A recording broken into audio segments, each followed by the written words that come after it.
In modern America, money is not supposed to disappear. Every dollar is tracked, every transfer is logged, every large transaction leaves behind a record. That is the system people trust.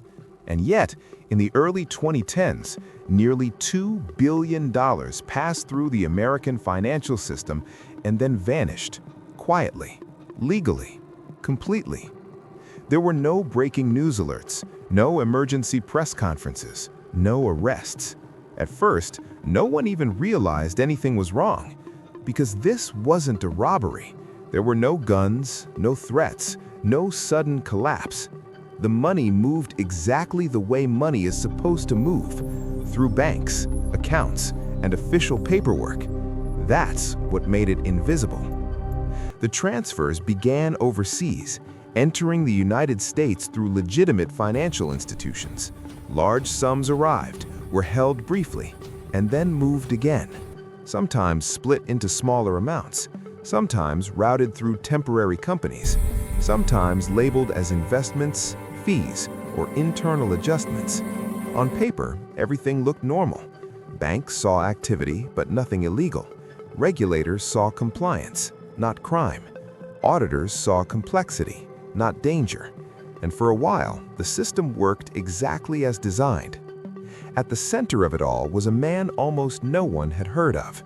He wasn't famous. He didn't appear on magazine covers. He wasn't a household name in finance, but he understood how money flows. More importantly, he understood where the system stops asking questions. He showed up to meetings, signed documents, spoke calmly, confidently, and rarely. Nothing about him seemed suspicious. Until one day, he didn't show up. His phone stopped ringing. Emails went unanswered. Appointments were missed. At first, colleagues assumed it was temporary. People in finance disappear for days all the time. But days turned into weeks. Weeks turned into months. And then banks started noticing something else. Accounts that should have held hundreds of millions were empty. Companies tied to the transfers no longer existed. Paper trails ended abruptly, as if someone had simply stopped writing. Quiet inquiries began, not public investigations, not criminal cases, just questions. Where did the money go? Who approved the final transfers? Who was responsible now that the man was gone? But there was a problem. Every transaction had followed the rules. Every document had been signed. Every company had been legally registered, even if only briefly. There was no clear crime. Without a crime, there was no suspect. Without a suspect, there was no arrest. Federal agencies eventually became aware of the situation, but by then, the trail had gone cold. The man at the center of it all had vanished completely. No confirmed travel records, no verified sightings, no body. And without him, no one could explain the intent behind the transactions. Investigators explored possibilities. Maybe the money was hidden offshore, waiting to be accessed years later. Maybe it had been quietly absorbed into global markets, disguised as losses. Maybe powerful interests ensured the case never went further. None of those theories were proven.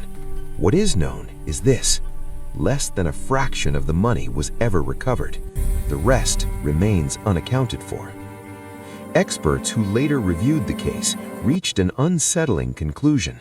The system wasn't hacked, it wasn't broken into, it wasn't bypassed. It was used exactly as it was designed. Temporary companies are legal. Complex transfers are legal. Opacity is not a crime. And when everything is technically compliant, accountability becomes optional. Over time, the story faded from internal conversations. Files were archived, personnel changed. There was no dramatic ending, no courtroom reveal, no final explanation, just silence. Today, the money is still missing. The man is still gone, and no one has ever been arrested. Some believe the truth is locked away in sealed documents. Others believe the disappearance was always the final step. But one fact remains undeniable. Somewhere inside the most advanced financial system in the world, $2 billion disappeared, and the system allowed it to happen. Because the most powerful crimes are not the loud ones, they're the ones that look normal.